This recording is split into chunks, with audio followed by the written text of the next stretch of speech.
नमस्कार साथियों, एक बार फिर से आप सभी लोगों का आपके अपने YouTube चैनल पर हार्दिक स्वागत है। जैसा कि हम लोग प्रतिदिन गणित के प्रश्नों का अभ्यास कर रहे हैं, उसी क्रम में एक बार फिर से आज हम लोग कुछ महत्वपूर्ण प्रश्नों का अभ्यास करेंगे। तो आप लोग बिल्कुल तैयार रहिए, कॉपी और कलम के साथ रहिए, क्योंकि जो भी आप लोगों को महत्वपूर्ण सूत्र, महत्वपूर्ण ट्रिक्स आप लोगों को मिल जाती हैं, उनको आप लोग नोट करते रहिए, जो कि आप लोगों को भविष्य में काम आने वाली हैं। तो हम लोग शुरुआत करते हैं तो महत्वपूर्ण सेशन की। उम्मीद करता हूँ आप सभी लोगों को सेशन बहुत अच्छा लगेगा, हमेशा की तरह। तो लगातार बने रहिए। जैसा कि आप लोग स्क्रीन पर देख पा रहे होंगे कि पहला प्रश्न है जो 60, 30 और 45 का लासा क्या होगा।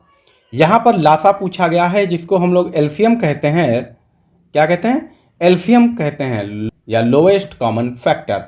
तो क्या होगा? 60 होगा, 90 होगा, 150 होगा या फिर 180 होगा। क्या इन संख्याओं का क्या लासा होगा? तो लासा का मतलब होता है ऐसी छोटी से छोटी कोई संख्या, ऐसी छोटी से छोटी संख्या जो दी हुई संख्याओं से भाग हो जाए। ठीक है, जैसे कि मान लो हमारे पास 60 है, तो ये 60 जो है इन तीनों संख्याओं से भाग होगा क्या? तो 60 जो है 60 से भाग होगा, 30 से हो जाएगा, लेकिन 45 से नहीं होगा, इसलिए ये लासा नहीं होगा। ठीक है, इसी प्रकार देखेंगे तो 90 जो है वो 30 और 45 से तो हो रहा है, लेकिन 60 से भाग नहीं होगा, तो ये भी नहीं होगा। और 150 भी जो है ये भी नहीं होगा। तो ऑप्शन में बचा है हमारे पास 180, और यही हमारा लासा होगा। अब देखेंगे कि 180 जो है 60 से भी भाग होगा, 30 से भी हो जाएगा और 45 से भी भाग हो जाएगा। क्लियर है? 45 से भी भाग हो जाएगा। यदि आप ऐसे नहीं कर पाएंगे तो फिर क्या करेंगे? तो आप लिखेंगे 60, 30 और 45। तो इसको हम छोटी संख्या से भाग करना शुरू करेंगे। तो यहाँ से जब भाग करेंगे तो ये 30 हो जाएगा, 30 को 2 से भाग करेंगे 15 हो जाएगा, और 45 भाग नहीं होगा। फिर हम 2 से भाग करेंगे तो 30 को भाग करेंगे तो ये 15 हो जाएगा, 15 भाग नहीं होगा, और 45 भी नहीं होगा। अब देखो हम 3 से भाग करेंगे तो 3 से 15 हो जाएगा, ये 5 बार कटेगा और ये 15 बार कटेगा। फिर से 3 से भाग करेंगे तो 5 नहीं कटेगा, और ये 15 कटेगा 5 बार। अब हम क्या करेंगे? 5 से। ठीक है, उसके बाद जो भी हमारे पास ये संख्याएं आती हैं, इनको हम क्या करेंगे? गुणा कर लेंगे, यानी कि 2 गुणे 2 गुणे 3 गुणे 3 गुणे 5। ठीक है, तो क्या होगा? 5 तियाँ 15, 15 तियाँ 45, 45 दूना 90, 90 और 2 गुणे 2, तो हो जाएगा 180, जो कि ऑप्शन नंबर डी बिल्कुल सही दिया हुआ है। चलते हैं अगले प्रश्न पर। प्रश्न नंबर 2, यहां पर कहा गया प्रथम 11 सम संख्याओं का योग होगा। तो सम संख्याएं क्या होती हैं? सम संख्याएं वे संख्याएं होती हैं जो 2 से भाग हो जाएं, जैसे 2, 4, 6, 8, 10, 12, 14, 16, 18, कितनी हो गई? 1, 2, 3, 4, 5, 6, 7, 8, 9, तो 11 संख्याएं दी हैं, तो क्या होगा? 20 और 22। अब क्या कहा इन्होंने कि इनका योग क्या होगा? तो अब इनको अगर हम जोड़ें तो 22, 20, 42 और 18, तो आप कहेंगे यहाँ 60 हो जाएगा। 14 और 16 ये 30 हो जाएगा। 12, 10, 22 और 8 कितना हो गया? 22 और 8 20, और ये 10, तो ये हो जाएगा 42। ठीक है, 90 और 42 132। क्लियर है? 132। अब अगर मान लो यहाँ पर ज़्यादा संख्याएं दी होती तो क्या करते? तो इनके लिए एक फॉर्मूला रहता है। ठीक है, क्या होगा फॉर्मूला? तो वो हम लोग देखेंगे। तो हम लोग देखेंगे n, ब्रैकेट में n+1 करेंगे।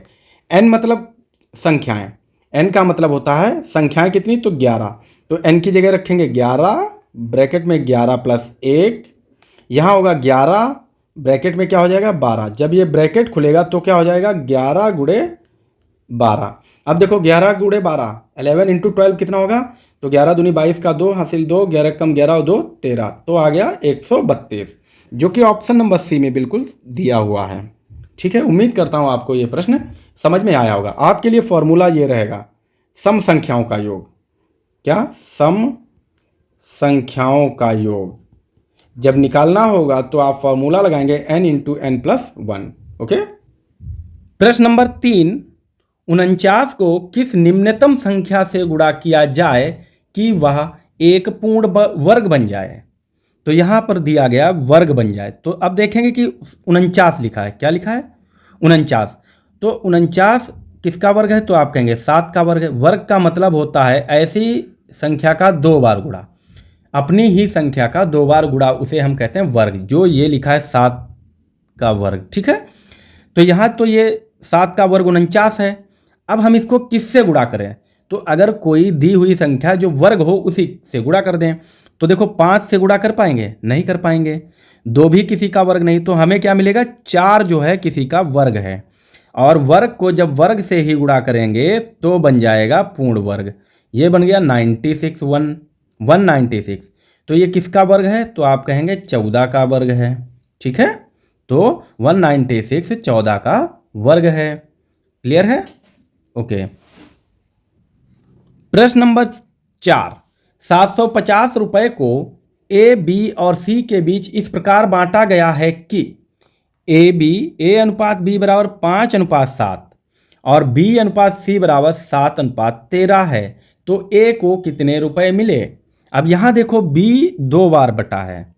तो जब इस प्रकार की कंडीशन दी होगी तो हम कैसे करेंगे?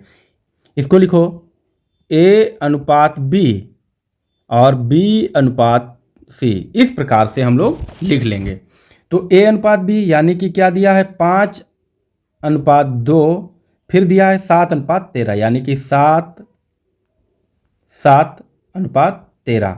अब एक बार इस वाले 7 से इसकी गुणा करेंगे तो ये बनेगा, ए का हिस्सा होगा 7×5 = 35।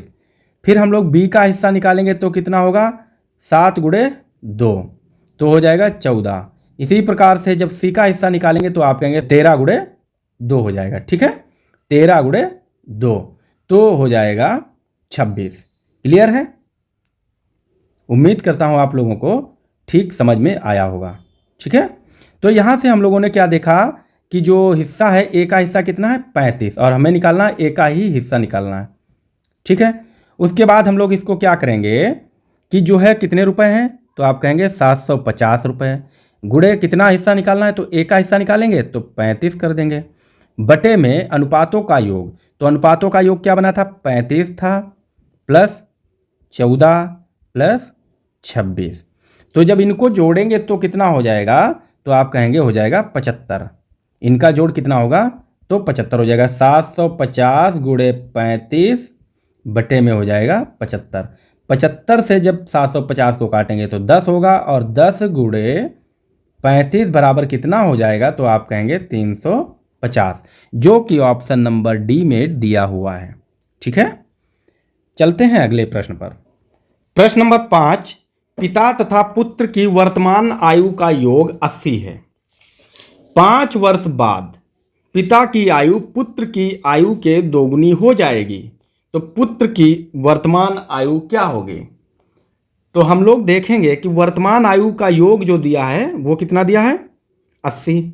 अब 2 लोग हैं तो 5 वर्ष बाद जो पुत्र होगा वो कितना बड़ा हो जाएगा? तो 5 वर्ष बड़ा हो जाएगा, ठीक है। 5 वर्ष बढ़ जाएगा, और इसी प्रकार पिता भी बढ़ जाएगा। तो कितना कुल बढ़ जाएंगे? तो आप कहेंगे 10 वर्ष बढ़ जाएंगे, ठीक है। 10 वर्ष बढ़ेगा। अब आप देख रहे हैं कि जो 5 वर्ष पहले जो दिया है वो 80 है, तो 5 वर्ष बाद योग कितना हो जाएगा? तो आप कहेंगे 90 हो जाएगा, ठीक है ना भाई। 5 वर्ष बाद योग कितना हो जाएगा? 90 हो जाएगा, ठीक है। अब उसके बाद यहाँ पर क्या कहा है कि तब क्या होगा? पिता की आयु और पुत्र की आयु का जो अनुपात होगा कितना हो जाएगा?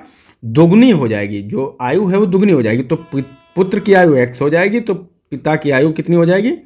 2x। कितने बाद? 5 वर्ष बाद। और योग 90 हो जाएगा। अब यहाँ से निकाल लेंगे। 3x बराबर 90 करेंगे। x बराबर क्या लिखेंगे? 90, और ये 3 आएगा 90 के बटे में अपॉन में। जब यहाँ से काटोगे तो आ जाएगा 30। तो x का मान निकला 30, ठीक है। और ये 30 जो निकला, ये क्या मानी थी हम लोगों ने? पुत्र की आयु, वो भी कब? 5 वर्ष बाद। तो 5 वर्ष बाद अगर 30 वर्ष होगी तो 5 वर्ष पहले कितनी होगी, तो 5 घटा देंगे तो आप कहेंगे 25। तो कितनी हो जाएगी, 25 हो जाएगी। तो पुत्र की आयु 25 वर्ष हो जाएगी। ठीक है। अगर पिता की आयु निकालेंगे तो कितना होगा, तो 80 माइनस भाई 25 पुत्र की है तो 25 घटा देंगे तो आप कितना कहेंगे, तो आप कहेंगे 55 हो जाएगी। ठीक है, 55। ओके। प्रश्न नंबर 6 कह रहा समचतुर्भुज का एक अंतःकोण 30 अंश है तो शेष कोणों का मान क्या होगा। शेष कोण पूछा है इन्होंने, तो क्या करेंगे, मान लो चतुर्भुज है और वो भी कैसा है, समचतुर्भुज है। ठीक है, कैसा है, समचतुर्भुज। तो यहां पर क्या होगा, इन्होंने कहा है कि एक अंतःकोण 30 अंश है, मान लेते हैं कि ये वाला अंतःकोण इन्होंने 30 अंश दिया है। ठीक है। तो यहां पर हम लोग कुछ प्रॉपर्टी याद करते हैं। तो जो समचतुर्भुज होता है, क्या, समचतुर्भुज, ठीक है, तो इसमें क्या होता है, सम्मुख कोण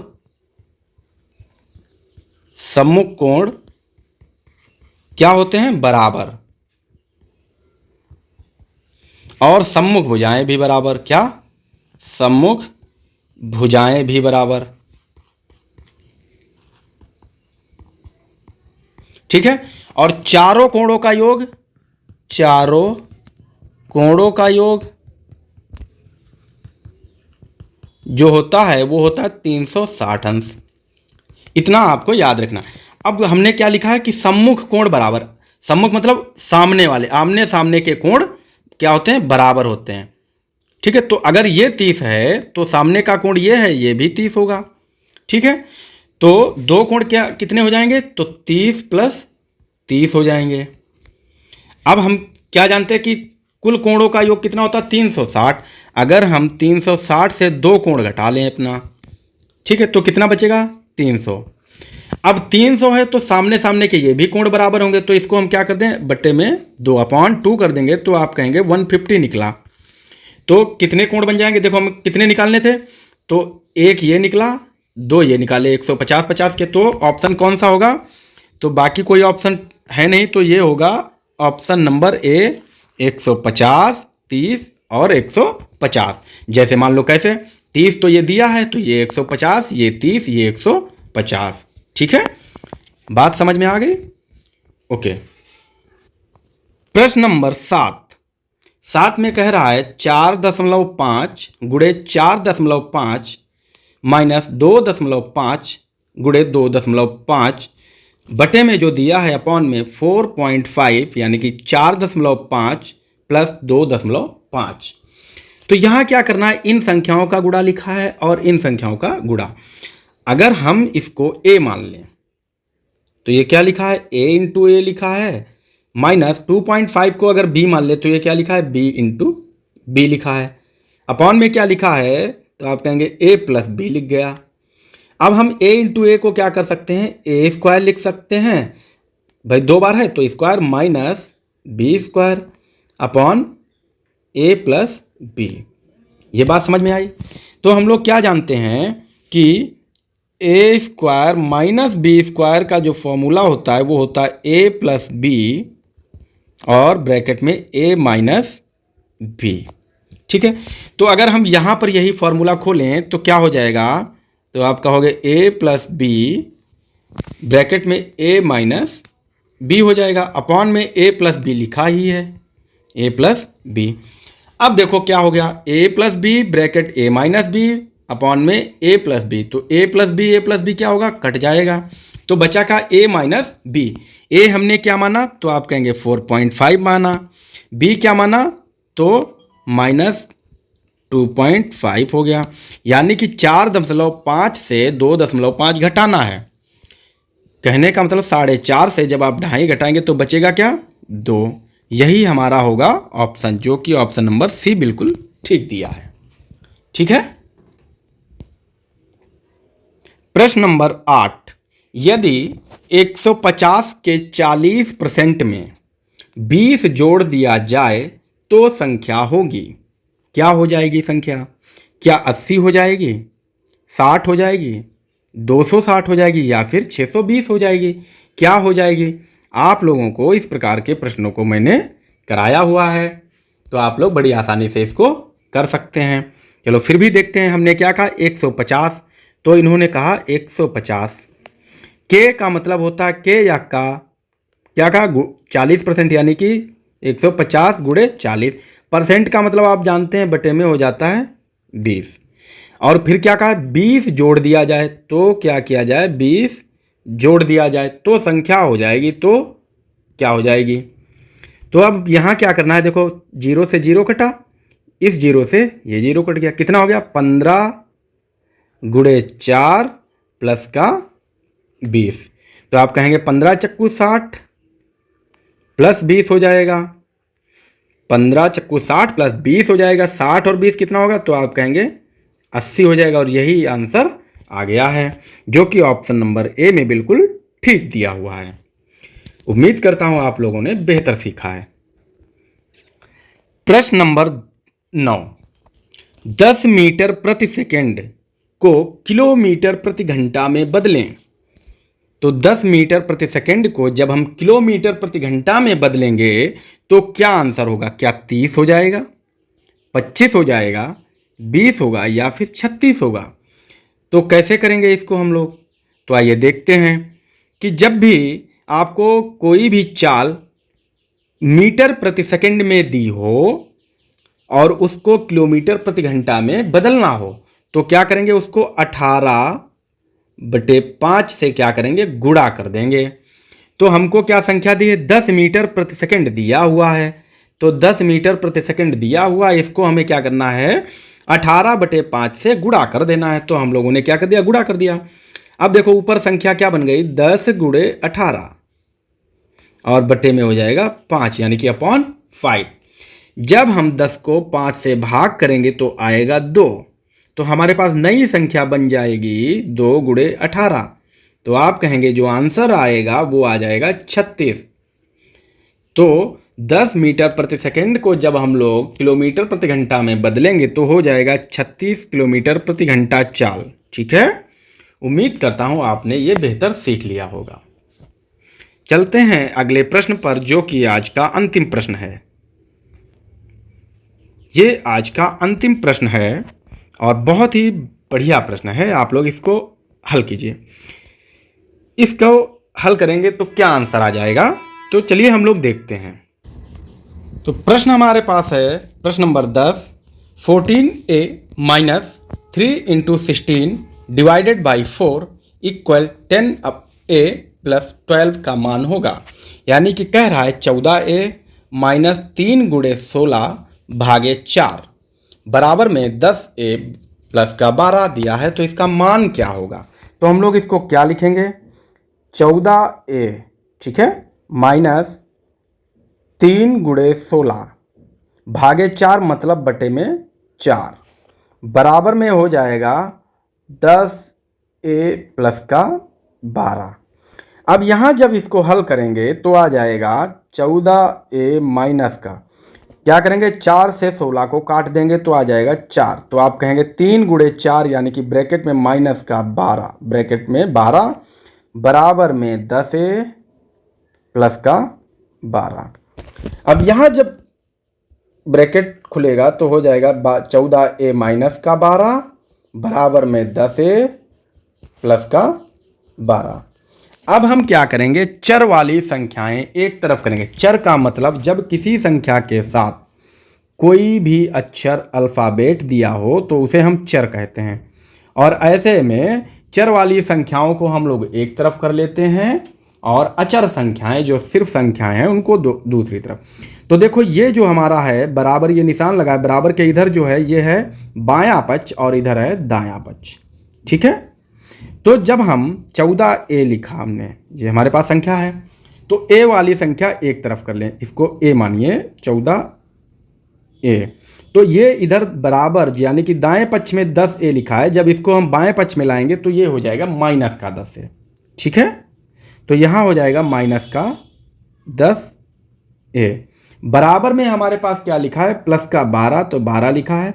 अब ये देखो बाएं पक्ष में 12 माइनस का है, जब दाएं पक्ष में जाएगा तो क्या होगा, तो आप कहेंगे ये माइनस हो जाए, प्लस हो जाएगा, तो प्लस का 12। यहाँ क्या है 14a से 10a घटाएंगे तो आएगा 4a, बराबर में हो जाएगा 24। अब क्या करेंगे, यहाँ देख लेते हैं हम लोग कि 4a बराबर 24 दिया है, तो यहाँ क्या करेंगे, चर को यहाँ छोड़ेंगे, a बराबर 24 और चर के साथ वाली संख्या आएगी बटे में, अपॉन में आएगी दाएं पक्ष में, तो यहाँ हो जाएगा 4। 4 से 24 को भाग करेंगे तो 6 आ जाएगा, यानी कि a बराबर 6 आ गया। यही हमसे पूछा गया है, जो कि ऑप्शन नंबर बी में बिल्कुल ठीक दिया हुआ है। उम्मीद करता हूं आप लोगों को सेशन बहुत अच्छा लगा होगा। यदि आप लोगों को सेशन अच्छा लग रहा है तो आप लोग सेशन को ज़्यादा से ज़्यादा लाइक करें, अपने दोस्तों को शेयर करें, और जिन्होंने अभी तक चैनल सब्सक्राइब नहीं किया है वो सभी मित्र हमारे चैनल को सब्सक्राइब कर लीजिए, ताकि आने वाली हर एक वीडियोज़ आप लोगों तक पहुंचती रहें। तो आज के लिए इतना ही, मिलते हैं अगले वीडियो में। तब तक के लिए आप लोग घर पर अभ्यास करते रहिए, स्वस्थ रहिए, मस्त रहिए। Bye bye, thanks for watching.